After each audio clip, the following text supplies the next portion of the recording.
Jadi di sini kami akan mengulas pembelajaran yang diberikan oleh Bu Chani Syanturi yang diberikan di grup WA kami tentang video YouTube. Perkenalkan, nama saya Grecia Andini Situmorang dengan NPM akhiran 90. Nama saya Maria Dita Sinaga dengan NPM 131. Perkenalkan, nama saya Jenera Betul Morbo, NPM 104. Nah, di sini kami akan membahas mengenai penelitian kualitatif. Selanjutnya saya akan menguraikan pembahasan tentang analisis data kualitatif. Di dalam analisis data kualitatif ini merupakan analisis data yang tidak hanya ketika melakukan analisis di bagian pembahasan, tapi sebenarnya jauh sebelum pembahasan. Berikutnya, di definisi analisis ada pengertiannya, yaitu kegiatan memeriksa atau menyelidiki ada sebuah masalah atau sebuah peristiwa melalui data yang dikumpulkan untuk mengetahui keadaan yang sebenarnya. Contohnya, saya meneliti tentang bagaimana cara pandang seorang ibu rumah tangga yang bekerja di kantor juga bisa bekerja di rumah sebagai ibu rumah tangga. Di dalam masalah atau peristiwa ini, banyak ibu-ibu milenial sekarang mempunyai pemahaman peran ganda. Baru selanjutnya, di dalam analisis data kualitatif ini memiliki pola yang harus dikumpulkan dalam data. Yang pertama itu wawancara. Wawancara ini terlebih dahulu dikumpulkan setelah melakukan tahap transkrip untuk memeriksa analisis. Yang kedua, analisis data itu proses mencari atau menyusun secara sistematis data yang diperoleh dari hasil wawancara yang ada di catatan, lapangan, atau yang lainnya. Yang ketiga, bisa juga dilakukan observasi dari dokumentasi dari penyampaian pihak ketiga. Semuanya dihimpun dengan mencari temuan, bahkan tujuannya apa untuk disampaikan oleh orang lain dalam pemahaman yang disebut analisis. Juga di dalam analisis data memiliki proses dalam data kualitatif. Yang pertama itu analisis sebelum ke lapangan. Terlebih dahulu sudah dimulai saat menelaah pada data sekunder di dalam observasi untuk memastikan studi yang akan diobservasikan. Yang kedua itu analisis sesudah ke lapangan juga harus menentukan apa yang akan diteliti saat di lapangan. Kemudian analisis data kualitatif ini ada dua. Yang pertama itu data collection dan data collection.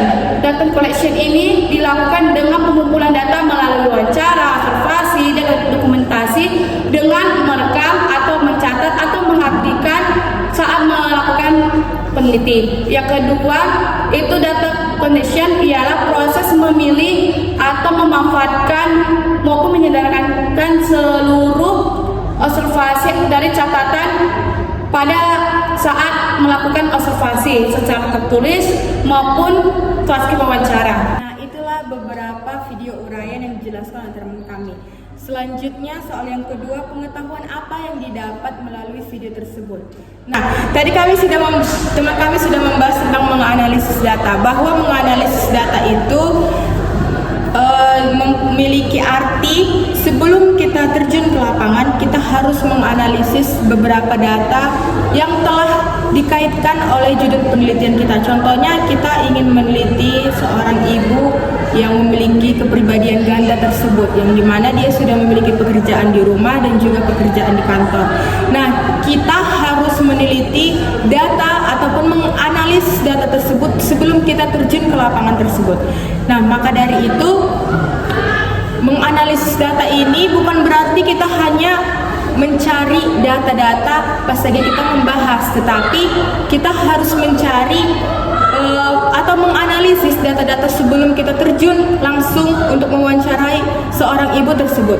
Nah, di dalam menganalisis ini juga kami telah mengetahui pengetahuan yang dimana adanya pola teratur dan atau yang disebut dengan pola teruntun, dan juga yang kedua pola tidak teratur. Yang dimana pola teratur ini si peneliti sudah mengaitkan, sudah membuat pertanyaan atau sudah membuat lembar observasinya dengan baik. Nah, setelah dia terjun ke lapangan mengobservasi atau mewawancarai si ibu tersebut, lalu dia membuat data-data tentang apa saja yang harus dianalisisnya. Baru di dalam pola beraturan ini juga si peneliti besoknya itu langsung menganalisis semua datanya dengan baik sehingga tidak ada yang terlupakan di dalam apa saja yang diwawancarainya kepada ibu tersebut. Nah, pola yang kedua di dalam penelitian kualitatif ini yaitu pola yang tidak teratur, yang dimana si peneliti memang sudah membuat lembar observasi, namun dia menunda-nunda penelitian tersebut sehingga si penelitian ini tidak fokus lagi dengan hasil penelitian yang didapatnya.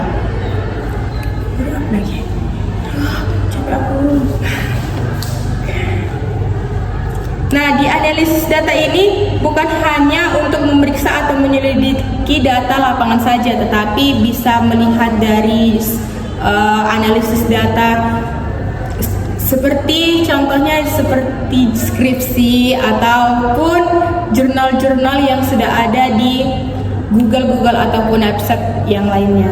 Baik, yang selanjutnya itu adalah untuk komen dan masukan tentang analisis data kualitatif. Masukannya analisis data kualitatif yang pertama itu pastikan untuk memahami konteks dan makna di balik data. Yang kedua, gunakan teknik coding dan kategorisasi yang tepat. Yang ketiga, lakukan analisis tema dan pola yang muncul. Yang keempat, perhatikan validitas dan reliabilitas data. Untuk komentar dari analisis data kualitatif yaitu yang pertama, analisis kualitatif membutuhkan pemahaman dan mendalam tentang konteks. Yang kedua itu penggunaan teknik coding yang tepat sangat penting. Setelah sekian pemaparan yang bisa kami sampaikan dari kelompok 10, kami mengucapkan terima kasih.